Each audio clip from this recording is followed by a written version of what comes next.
Are you an investor looking for premium market opportunities? Presenting premium and exclusive service for investors by Kalkine.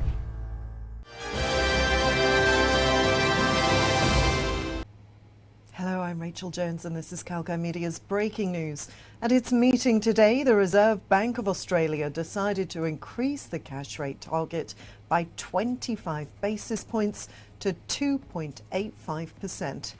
As is the case in most countries, inflation in Australia is too high. Over the year to September, the Consumer Price Index inflation rate was 7.3%, the highest it's been in more than 3 decades. Global factors explain much of this high inflation, but strong domestic demand relative to the ability of the economy to meet that demand is also playing a role. Returning inflation to target requires a more sustainable balance between demand and supply. A further increase in inflation is expected over the months ahead, with inflation now forecast to peak at around 8% later this year. Inflation is then expected to decline next year due to the ongoing resolution of global supply-side problems, recent declines in some commodity prices, and slower growth in demand. Medium-term inflation expectations remain well anchored, and it's important that this remains the case.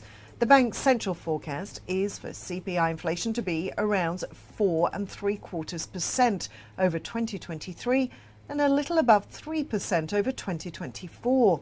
The Australian economy is continuing to grow solidly. Economic growth is expected to moderate over the year ahead as the global economy slows.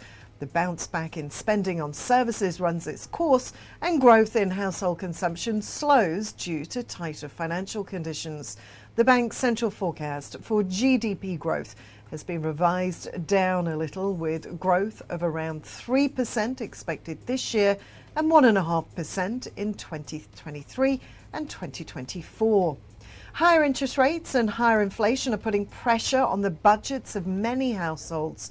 Consumer confidence has also fallen, and house prices have been declining following the earlier large increases. Working in the other direction, people are finding more jobs, gaining more hours of work, and receiving higher wages. Many households have also built up large financial buffers, and the saving rate remains higher than it was before the pandemic. The board remains resolute in its determination to return inflation to target and will do what is necessary to achieve that.